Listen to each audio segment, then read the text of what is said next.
Tiada bukti sabotaj, kecacatan atau kerosakan enjin. Lebih 50,000 mohon FSA 2 KWSP.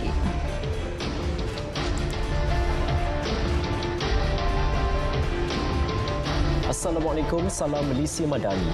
Laporan siasatan akhir kemalangan udara pesawat Sabah Air berlaku pada 6 Jun 1976 mengesahkan tiada bukti berlakunya sabotaj, kebakaran atau letupan. Laporan itu menyatakan punca kejadian adalah disebabkan pesawat hilang kawalan apabila juruterbang mahu mendaratkan pesawat. Laporan itu juga mengesahkan juruterbang mempunyai lesen untuk menerbangkan pesawat itu. Pesawat juga diselenggarakan dengan baik dan mengikut jadual penyelenggaraan yang ditetapkan. Laporan akhir menyatakan tiada bukti mengaitkan nahas dengan kerosakan awal pada enjin atau kerana pesawat tidak diselenggara sebaiknya. Nahas yang lebih dikenali tragedi Double Six berkenaan mengorbankan Ketua Menteri Sabah pertama Tun Muhammad Fuad Stephens dan beberapa anggota Kabinet Negeri. Antara dapatan yang dikongsi dalam laporan akhir tersebut ialah pesawat tidak melebihi had muatan ditetapkan.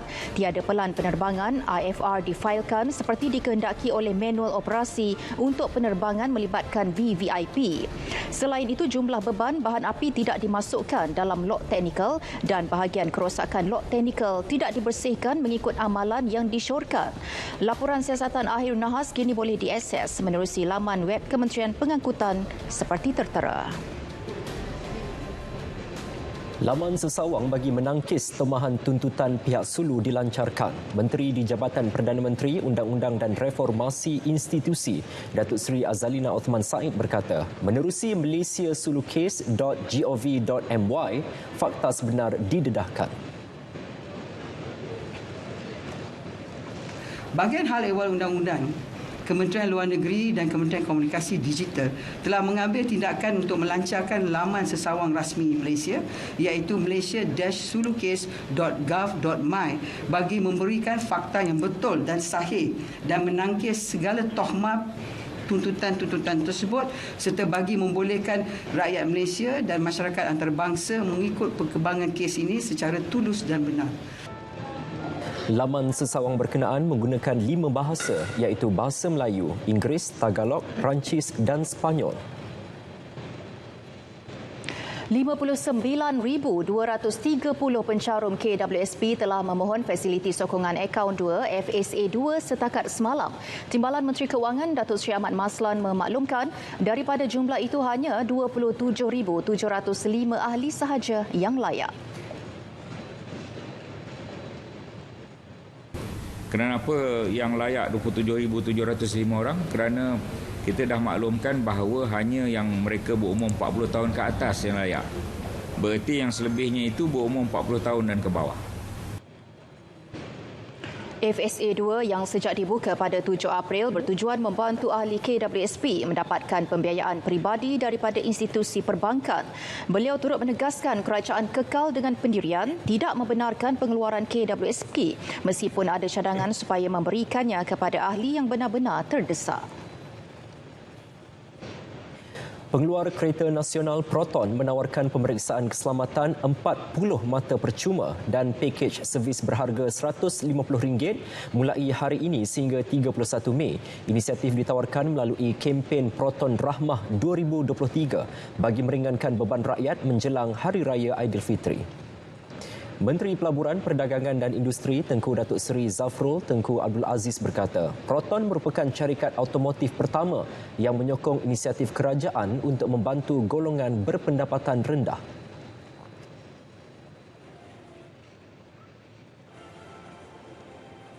Saya harap syarikat-syarikat auto lain akan dapat mengikut contoh ini, terutamanya dalam musim perayaan ini untuk membantu golongan-golongan yang memerlukan sedikit sebanyak bantuanlah. Selain model terbaharu Proton, model terdahulu seperti Inspira, Wajah serta Wira juga boleh menikmati pemeriksaan kempen berkenaan. Sementara itu, Tengku Datuk Seri Zafrul memaklumkan Dasar Automotif Nasional 2020 akan disemak semula seiring dengan kemajuan teknologi. Ia bagi memastikan industri automotif negara kekal kompetitif, relevan dan terbaik di rantau ini.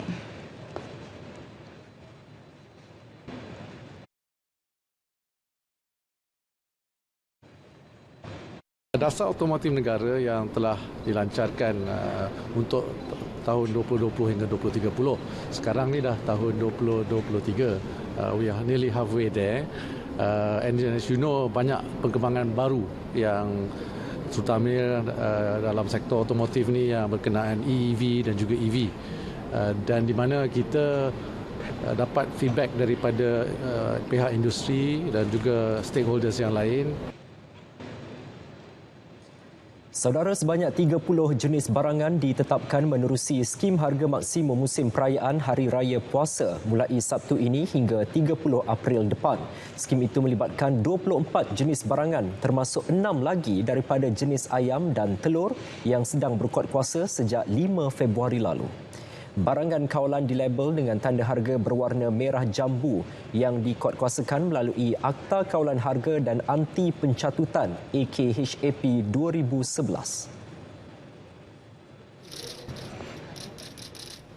Saya memberikan nasihat kepada peniaga-peniaga khususnya supaya dapat bersama-sama memberikan kerjasama untuk kita memberikan sedikit kelegaan kepada rakyat yang berbelanja semasa menyambut Hari Raya Aidilfitri ini dan sentiasa mematuhi peraturan-peraturan dan ketetapan yang ditentukan oleh pihak KPDN.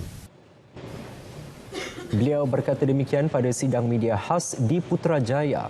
Antara barangan terlibat termasuk daging lembu tempatan kecuali daging batang pinang, daging lembu import, ikan kembung, cili kering, kacang tanah dan kelapa.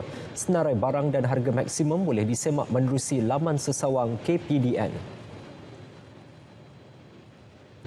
Fama diminta menyelesaikan segera isu kekurangan bekalan ayam di beberapa tempat bagi memastikan persiapan Aidilfitri tidak terjejas. Menteri Pertanian dan Keterjaminan Makanan Datuk Seri Muhammad Sabu berkata, Fama akan mencari jalan untuk menampung kekurangan bekalan itu.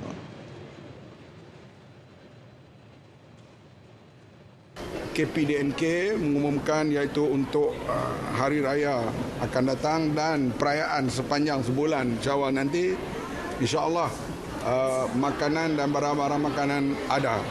Cuma kita pihak KPDK akan mengawal di sudut harganya, tapi dari segi telur, ayam, daging, ikan, sayur, buah, beras dan susu segar akan mencukupi dalam perayaan ini. Kita akan cuba di mana tempat yang betul-betul kurang, insyaAllah Fama akan melihat dan Fama akan cuba mencari jalan.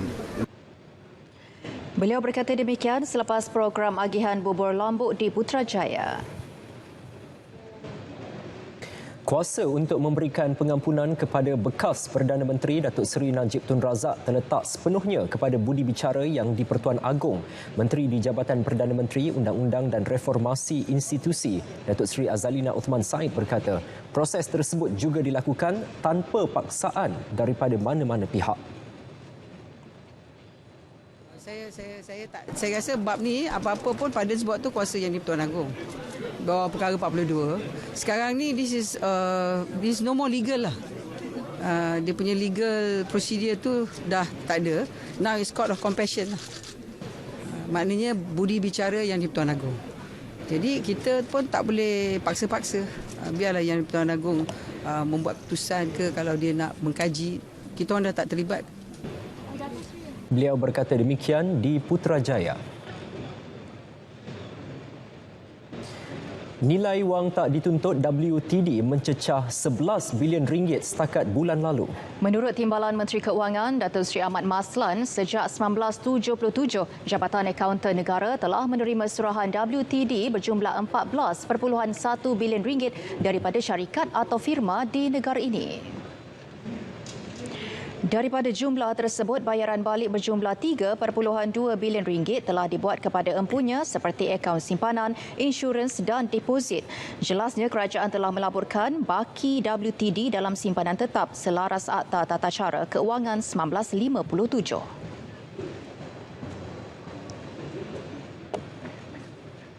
Sebahagian besar kita laburkan dan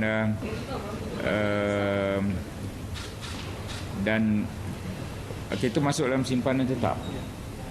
Bukan ada pelaburan yang melibatkan aset dan sebagainya, ya. Kita masuk dalam simpanan tetap, dan faedah daripada simpanan tetap itu kita masukkan dalam wang yang disatukan. Daripada simpanan tetap itu kita dapat 250 juta dan wang itu kita guna untuk rakyat. Beliau berkata demikian selepas lawatan ke Jabatan Akauntan Negara. Petronas berminat untuk memperluas potensi aktiviti pemberangkapan dan penyimpanan karbon CCS. Justru, lebih banyak kolaborasi bakal dijalin bersama kerajaan negeri yang berminat. Usaha tersebut juga selari aspirasi kumpulan digariskan menerusi inisiatif pelepasan karbon sifar bersih 2050.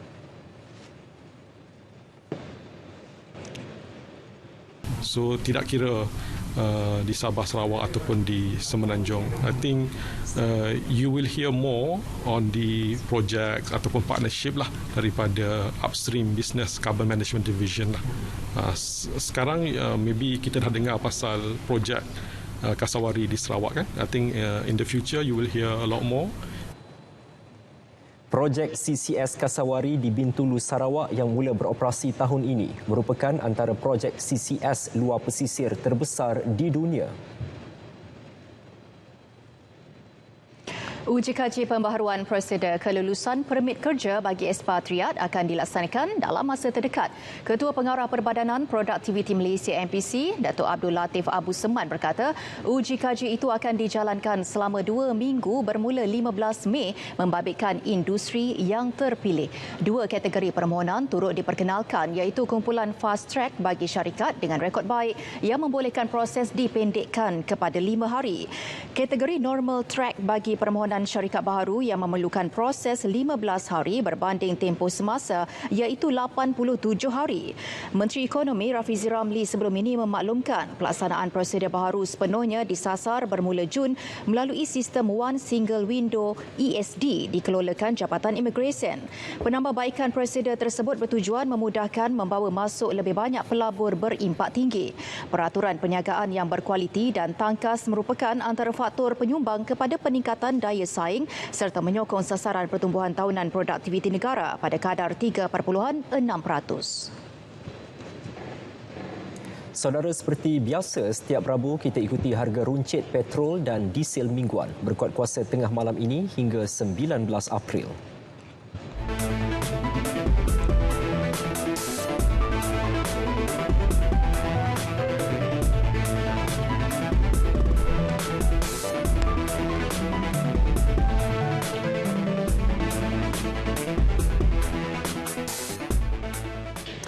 Saudara, wajib bagi umat Islam berpuasa pada bulan Ramadan. Namun, di sebalik ibadat ini terdapat manfaat kepada kesihatan, mampu menjadi terapi kepada penyakit kronik. Ya, wartawan Jas Maidi Aruf ada perinciannya.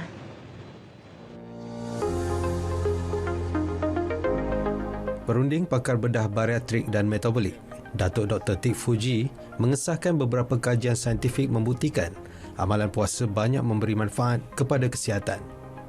Antaranya mampu menjadi terapi bagi penghidap penyakit kronik seperti sakit jantung, kencing manis dan darah tinggi. Berpuasa dapat mengurangkan keradangan dalam badan. Bila keradangan dapat dikurangkan, penyakit-penyakit kronik dia akan improve, dia akan jadi lebih baik sebab keradangan dah dikurangkan. So, sebenarnya masalah jantung, kardiovaskular, masalah kencing manis, masalah darah tinggi, semua ada kait dengan keradangan. Sebagai contoh, dengan berpuasa, pengidap kencing manis secara tidak langsung dapat merendahkan paras gula dalam darah. Apatah lagi individu tersebut mempunyai masalah dalam pengeluaran insulin. Proses insulin itu untuk menurunkan paras gula dalam badan kita. Tapi ada individu, dia memang ada masalah kronik di mana dia ada rintangan terhadap insulin ini. Jadi paras gula dia sentiasa tinggi. Bila paras gula dia sentiasa tinggi, maka keradangan dalam badan dia pun semakin meningkat. Setiap kali menjelang Ramadan, timbul penyakit popular iaitu gastrik. Jelas Datuk Dr. Tik Fu, gastrik boleh dirawat, malah dicegah dengan amalan pemakanan yang betul dan tidak menghalang seseorang untuk berpuasa. Nombor 1, jangan rokok lah.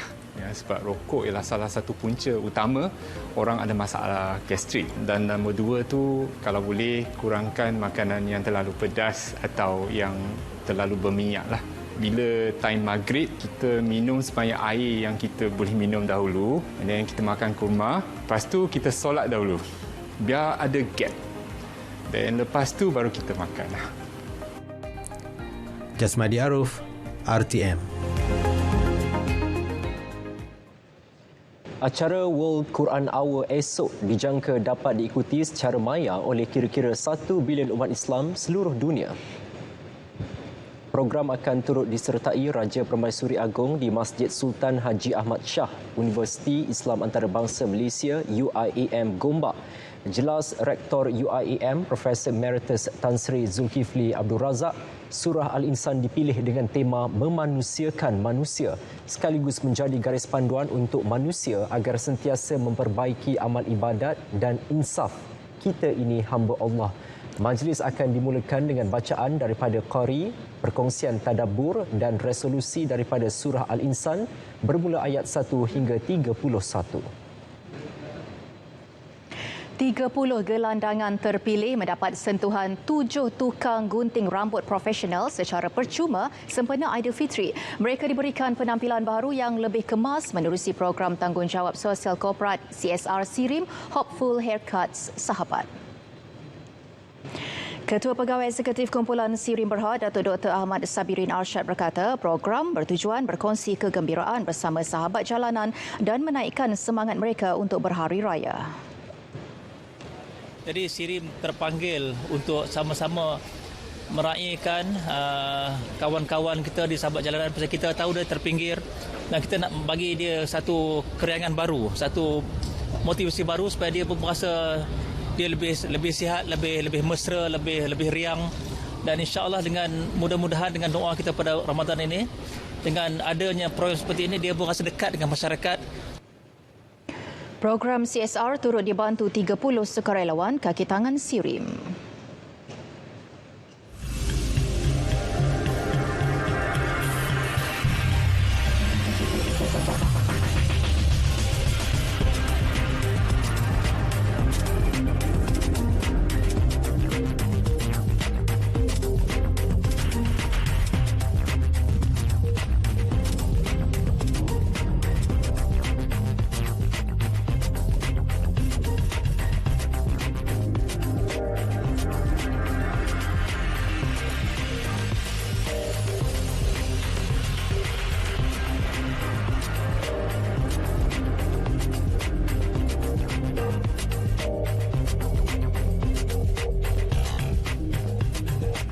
Hepatitis adalah penyakit keradangan hati akibat daripada jangkitan virus hepatitis. Hepatitis A yang berjangkit melalui pencemaran makanan dan air biasanya menyebabkan jangkitan hati yang akut dan tidak berpanjangan.